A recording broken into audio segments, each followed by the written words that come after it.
Baik, Bismillahirrahmanirrahim. Selamat pagi peserta pelatihan Tripakarta. Ini angkatan pertama nih kalau buat In Asia. Selamat datang juga Pak Rafael Bauaman sebagai Wadirut. Ini juga di studio ini sudah hadir Pak Robi Loho, Direktur Utama dari In Asia. Mengenai agenda acaranya untuk 3 hari ke depan. Oke, yang pertama adalah pembukaan. Jadi pembukaan nanti yang pertama adalah pengarahan atau sambutan dari Pak Rafael sebagai Wakil Direktur Utama dari Asuransi Tripakarta. Lalu dilanjut dengan Pak Robi Loho sebagai Direktur Utama dari In Asia. Setelah itu kita mulai untuk materi hari pertama. Jadi materi hari pertama itu tetap terbagi menjadi 3 sesi. Sesi untuk para peserta yang jumlahnya cukup banyak nih, lebih dari 40 soalnya. Ya, peserta ini nanti akan dibimbing untuk masuk, atau mungkin peserta juga sudah masuk melalui LMS ya, Learning Management System-nya In Asia. Untuk nanti akan melakukan post-test. Jadi setiap hari pasti ada post-test. Hari ini materi sejarah dasar dan prinsip ada post-testnya. Lalu besok ada post-testnya, besok lusa ada post-testnya juga dalam 3 hari ke depan. Lalu isi evaluasi pengajar, itu aja. Setelah itu selesai hari ini. Baik, itulah kira-kira itinerary kita 3 hari ke depan. Ya, kami berharap dari In Asia semoga apa yang kami sampaikan ini nggak membosankan dan juga membawa manfaat. Ya, oke. Selanjutnya kami persilahkan Pak Rafael memberikan kata sambutannya. Silakan, Pak Rafael. Baik, terima kasih Pak Miko. Selamat pagi, Pak Robi Loho, Pak Miko yang saya hormati. Kemudian selamat pagi juga semua teman-teman peserta training Tripa hari ini ya. Semoga hari ini hari yang indah dan karena kita awali dengan pelatihan kita hari ini, ya semoga hari ini juga merupakan awal untuk atau awal menuju sebuah kesuksesan yang ada di depan kita. Nah, itu kalimat pertama saya. Yang berikutnya tentunya saya mengucapkan banyak terima kasih ya, kepada Pak Robi dan timnya dari In Asia. Rupa-rupanya memang industri asuransi ini industri yang paling sempit nih Pak Robi ya, Pak Miko ya. Kenapa industri yang paling sempit? Nah, industri asuransi ini terkenal dengan L4. Lu lagi. Nah, ini Pak, saya ketemu Pak Robi Loho, ketemu Pak Miko, ini kan seolah-olah seperti reuni ya. Seperti reuni, ini orang kita ketemu dalam situasi yang baru dan situasi yang berbeda dengan cara yang berbeda, tetapi isinya ya orang-orang lama. Kita yang sudah saling mengenal sedemikian lama dalam bisnis, dalam kaitan dengan bisnis yang kita jalani hingga saat ini. Dan saat ini juga kita antara In Asia dengan Tripakarta sudah menjalin kerjasama. Ya, artinya hari ini kita buktikan bahwa kita ada kerjasama. Mudah-mudahan kerjasama ini bisa berlanjut dan kita sama-sama memberikan perhatian yang tinggi kepada peningkatan kualitas sumber daya manusia kita melalui pendidikan dan pelatihan. Nah, untuk teman-teman yang dari Insan Tripa yang saat ini bergabung, mari silahkan menimba ilmu sebanyak-banyaknya, manfaatkan hari ini, manfaatkan kesempatan kali ini ya, bukan hanya hari ini, kan ada 3 sesi kalau tidak salah ya tadi. Itu untuk mendapatkan ilmu sebanyak-banyaknya.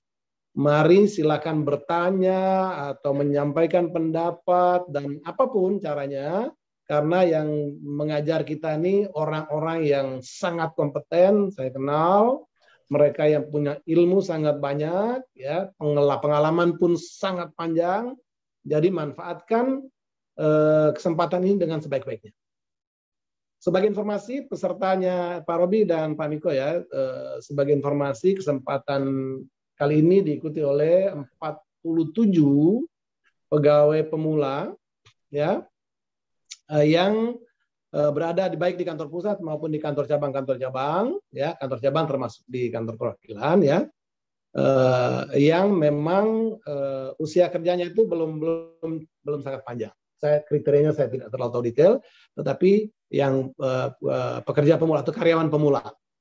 Oleh karena itu, Pak Miko, ya mereka ini memang perlu diberikan dasar-dasar ya yang secara runut atau secara rinci dari awal, benar-benar mohon kesabarannya untuk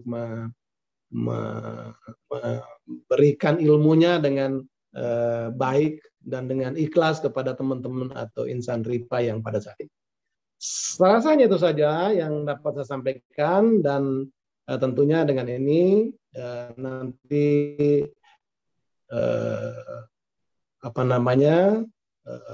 pelatihan atau training kali ini secara resmi kita mulai pada hari ini, dan selanjutnya saya serahkan kepada Pak Robi, atau misalnya Pak Miko lagi, kembalikan Pak Miko atau serahkan pada Pak Robi untuk memulai training kita atau pelatihan kita pada hari ini. Terima kasih dan selamat pagi, selamat mengikuti training pada hari ini. Terima kasih. Baik, kita aplaus Pak Rafael. Baik, terima kasih Pak Rafael Bau yang sudah menyemangati kita. Yang kami memang punya harapan yang sama Pak untuk industri kita. Ya, oke, tidak berpanjang-panjang waktu, kami persilakan Pak Robi Loho, Direktur Utama InAsia untuk memberikan sambutannya. Silakan Pak Robi. Selamat pagi saudara-saudari sekalian, peserta pelatihan dari Tripakarta. Berbahagia sekali kami hari ini bisa mengadakan acara ini, karena acara ini adalah launchingnya untuk pelatihan yang pertama. Tapi Anda jangan khawatir bahwa karena InAsia baru ini kualitasnya gimana gitu ya. Tapi kualitas bisa dijamin karena kami mempunyai sekitar 50 pengajar yang sangat kompeten di bidangnya ya. Jadi memang InAsianya baru, tapi yang mengajar itu mereka yang berkecimpung sebagai praktisi di dunia asuransi, dan mereka mengalami masa-masa yang dari susah, senang, mungkin sekarang susah lagi gitu ya. Sebelumnya saya ingin mengucapkan terima kasih kepada Pak Kun Yulianto, Direktur Utama Tripakarta, kepada Bapak Rafael Bau Aman sebagai Wakil Direktur Utama, dan juga kepada Pak Mirsa, karena beliau bertiga lah maka event atau acara hari ini bisa diadakan. Tentunya kami mengharapkan kerjasama ini bisa panjang gitu ya, tidak hanya sekali ini aja, karena memang dunia asuransi ini terlalu banyak yang harus dipelajari dan ditangani ya. Semua disiplin ilmu terlibat di sini di dunia asuransi, mau insinyur, mau ekonom, mau ahli geologi, mau ahli pemasaran, semuanya ada ya. Demikian juga dari sekolah-sekolah itu, dari university, belum aktuaria lagi yang kita butuhkan masih banyak. Kemudian sejauh ini kita memang tadi sudah punya pengajar yang cukup qualified, karena kami menyaring juga pengajar-pengajar yang bisa untuk mengajar di InAsia ini. Di belakang kita, pendiri-pendiri itu adalah bapak-bapak yang dulunya merintis dunia perasuransian di Indonesia ya. Kemudian kami juga ditunjang oleh sarana dan prasarana yang cukup memadai, boleh dikatakan cukup canggih untuk saat ini, karena peralatannya sudah modern, jadi kita bisa luring atau daring. Juga prasarananya secara fisik juga bagus. Kami punya satu lantai di Hermina Tower Kemayoran, itu bisa dimanfaatkan untuk berbagai kegiatan, dan luasnya sekitar 600 meter persegi. Itu satu lantai di-occupied atau digunakan oleh InAsia. Kami harapkan dengan ikut pelatihan ini bekal Anda dan ilmu pengetahuan Anda akan berkembang dengan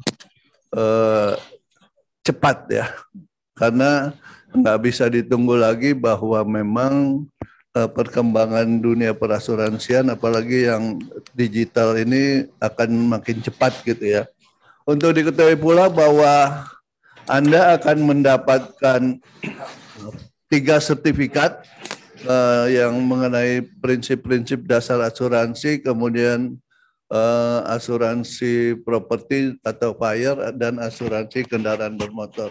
Kami harapkan dengan training ini nanti ke depannya Anda yang calon pemimpin di Tripa beberapa tahun kemudian, bahwa ke depannya Anda ini sebagai perintis untuk melakukan tindakan di dalam perasuransian yang benar gitu ya, yang baik dan benar. Itu aja yang dapat saya sampaikan dan terima kasih. Selamat pagi. Terima kasih Pak Robi. Terima kasih Pak Mustafa. Baik, terima kasih Pak Robi atas kehadirannya langsung nih di studio InAsia Kemayoran. Oke, hari ini hadir juga sebetulnya di studio kita pengajar yang untuk besok, namanya Pak Tadi Anom. Nah, mungkin ada yang pengen lihat tambangnya. Pak Tadi, bentar deh. Nih dia, Pak Tadi, ini anak muda dia, milenial. Kelihatan nggak? Oh, bajunya sama lagi sama saya, merah putih. Pagi. Sampai jumpa besok dengan saya ya. Oke, jadi terima kasih Pak Tadi ya. Pak Tadi Anom besok akan bawakan bedah polis asuransi kebakaran ya. Oke, hari ini kita masuk ke materi pertama, modul pertama, yaitu mengenai sejarah dasar dan prinsip asuransi. Tapi sebelum itu, terjadinya gempa, terjadinya kebakaran, terjadinya kecelakaan ya, sehingga terjadi loss. Ya. Hazard dapat dikelompokkan menjadi 4 ya. Yang pertama adalah physical hazard, moral hazard. Physical hazard adalah sesuatu yang secara fisik menjadi membedakan bahwa yang ini kemungkinan kebakarnya menjadi lebih gede nih, peril kebakarannya. Bangunan konstruksi kelas 3 ya, bangunan dengan atap ijuk. Secara physical hazard dia lebih berisiko. Ya. Kita pakai ijuk itu lebih berisiko, ya, Mercedes tahun terbaru, pakai supir pula. Yang satu untuk balapan, bisa menyebabkan kebakaran. Ya udah kalau gitu jangan merokok dong. Gitu ya, dilarang merokok di tempat-tempat tertentu, tapi di tempat tertentu menjadi boleh. Itu kan upaya untuk mengendalikan perusahaan, Pak. Meskipun dilarang merokok, Pak, saya lihat masih banyak puntung rokok ya, Pak. Itu kalau ini terjadi terus-menerus, perusahaan akan nolak loh, Pak, nggak mau loh cover aset Bapak. Wah, kalau gitu terima kasih nih masukannya. Ya, dan kalau ini sudah terjadi, maka dua-duanya nggak berharap ini terjadi, Pak. Waduh, terjadi ya? Apa? Kebakaran, Pak. Pertanyaan selanjutnya, ya, kebakarannya udah terjadi, udah pasti terjadi kerugian dong. Sudah pasti, Pak, terjadi kerugian. Berapa kerugiannya? Jadi apa sih, Pak, kaitannya peril loss, peril hazard, risk, loss? Ya itu kaitannya. Dihargai atasan saya, sabar, ya. Semua akan indah pada waktunya, tapi ingat kita mesti fokus. Kita mesti fokus ya, pikiran yang bercabang-cabang dan diakui hukum untuk mengasuransikan ya. Hak tersebut muncul dari adanya kepentingan keuangan yang secara diakui hukum oleh orang yang mengasuransikan. Kalau menurut saya sendiri hal itu nggak bisa, Pak. Oke. Pak Miko tidak bisa mengasuransikan Pak Pepi karena secara yang berkaitan dengan penutupan asuransinya, ya. Jadi gini, masing-masing pihak berkewajiban untuk menginformasikan secara jelas dan teliti segala fakta sehubungan dengan penutupan asuransi tersebut, baik diminta maupun tidak. Berdasarkan kesepakatan atau lukisan misalnya, nggak ada nilai bakunya, disepakatin aja. Itu namanya agreed value. Ini adalah penyimpangan dari prinsip indemnity. Ya, penyimpangan dari prinsip indemnity. Oke, ada komentar nggak mengenai prinsip indemnity? Silakan. Dari Sudirman, Pak. Jika kita mengasuransikan mobil, Pak, seharga 100 juta, Pak. Lalu ketika terjadi klaim itu, harga mobil itu turun drastis, Pak. Entah karena di pasarnya emang turun drastis atau apa. Nah, apakah pas terjadi klaim itu kita tetap diganti dengan Silakan yang harga separuh nggak Bapak asuransikan, tanggung sendiri dong. Bahasanya begitu nih, paham nggak? Jadi gini Pak hitungannya. Rugi 200 juta, oke 200 juta, sepakat kita 200 juta, tapi nggak saya ganti 200 juta. Kenapa? Bapak kan cuma bayar. Silakan, ada lagi dari katanya PP. Oke, silakan. Bapak Yu. Halo Pak, saya Bayu Ya. dari Pondok Indah Pak. Menanya Oke. tentang Atmos Good Faith Pak. Ini kan kalau dari Atmos Good Faith itu kan kita itikat baik ya Pak, baik dari tertanggung, yaitu harus menjelaskan secara detail, secara jujur mengenai apa yang mau Jadi perusahaan dipertanggungan. asuransi nolak loh. Ya, saya kebakaran nih. Kebakarannya karena apa ya? Pabriknya besar banget ya, pabriknya besar, adanya di daerah Sumatera sana. Ya, itu terjadi claims ya. Dia punya polis property owners dan punya polis masih diberi. Halo Pak, Ya, selamat silakan. siang. Siang Pak. Yup, silakan. Ya Pak mau nanya. Tadi kan dijelasin Pak antara asuransi syariah dengan konven. Syariah itu kan risk of sharing, sedangkan konven kan risk of transfer Pak. Menurut tadi ya menjamin gitu. Nah, dalam hal yang kecil-kecil, misalnya, ya, oke. Ini kedengeran Pak ya? Oh dengar, jelas, keras. Oke. Mantap. Oke Pak, kebetulan saya baru 1 tahun nih Pak ya kerja di asuransi. Dan selama 1 tahun ini saya belajar bahwa kalau asuransi itu kita ngobrolin sesuatu hal yang mungkin belum tentu terjadi kayak Bapak bilang tadi. Nah, saya mau tanya nih Pak, ini cukup menarik karena Bapak juga kayaknya ngobrolinya tentang pengalaman Pak, dan cukup menarik Pak. Jadi banyak banget nih pengalaman yang mungkin bisa kita petik nih Pak ya. Dan kalaupun saya mau bertanya nih Pak, perihal kesadaran penduduk di Indonesia tentang asuransi nih, dari Bapak mungkin pertama bekerja sampai mungkin detik ini nih Pak, saya penasaran Pak, kesadaran penduduk di Indonesia terhadap asuransi. Saya bisa menyisihkan kayak gitu Pak. Jadi memang kita kalau ditanya kesadaran berasuransi masih lemah.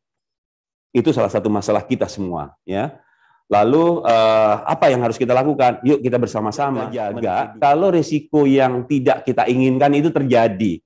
Untuk jaga health insurance, lalu ada DNO.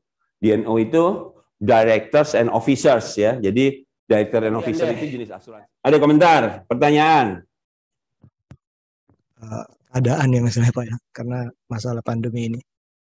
Nah, apakah di asuransi umum itu kita punya istilahnya bagaimana cara kita untuk bisa melakukan klaim recovery ini? Dan yang kedua,